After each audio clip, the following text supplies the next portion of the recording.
വൈകി വന്ന വസന്തം പോലെ വൈകി എത്തി എൻ്റെ മാങ്ങാച്ചാർ. എങ്കിലും എല്ലാവരും ഒന്ന് ട്രൈ ചെയ്യണമേ.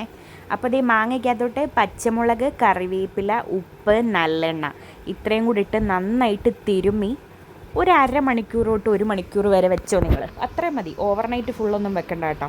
കൈ വെച്ച് നന്നായിട്ട് തിരുമ്മി എല്ലായിടത്തും പിടിപ്പിക്കണേ. എന്നിട്ട് അതങ്ങോട്ട് മാറ്റി വെക്കുക. നല്ലെണ്ണ ഞാനൊരു 4 ടേബിൾ സ്പൂൺ ഒഴിച്ചിട്ടുണ്ട് കേട്ടോ. ഒരു 3/4 കിലോ മാങ്ങയുണ്ട് ഇത്. അതിന് ശേഷം ഒരു ചീനച്ചട്ടി എടുത്തിട്ട് വീണ്ടും നല്ലെണ്ണ ഒഴിച്ച് അതിലേക്ക് കടുക് പൊട്ടിക്കഴിയുമ്പോൾ വെളുത്തുള്ളി ഇട്ട്, വെളുത്തുള്ളി നന്നായിട്ട് കരിമുര മൂത്ത് കഴിയുമ്പോൾ വറ്റൽമുളക്, കറിവേപ്പില ഇതൊക്കെ ഇട്ട് നന്നായിട്ട് വെള്ളമയം മാറിക്കഴിയുമ്പം നമ്മുടെ മുളക് പൊടി, ഞാനൊരു 4 ടേബിൾ സ്പൂൺ മുളക് പൊടി, മഞ്ഞൾപ്പൊടി, ഉലുവാപ്പൊടി, കടുക് പൊടിച്ചത് ഇതെല്ലാം കൂടെ ഇങ്ങനെ കറുത്ത രീതിയിലാക്കി എടുക്കണം കേട്ടോ. എന്നിട്ടത് നമ്മുടെ മാങ്ങയിലേക്ക് തട്ടുക. സ്റ്റൗ ഓഫ് ചെയ്തിട്ടാണ് കേട്ടോ. നമുക്ക് മാങ്ങ വേവിക്കേണ്ടതോ ഒന്നും ആവശ്യമില്ല. ഈ പൊടികൾ മാത്രം മൂപ്പിച്ച് മാങ്ങ തട്ടുക.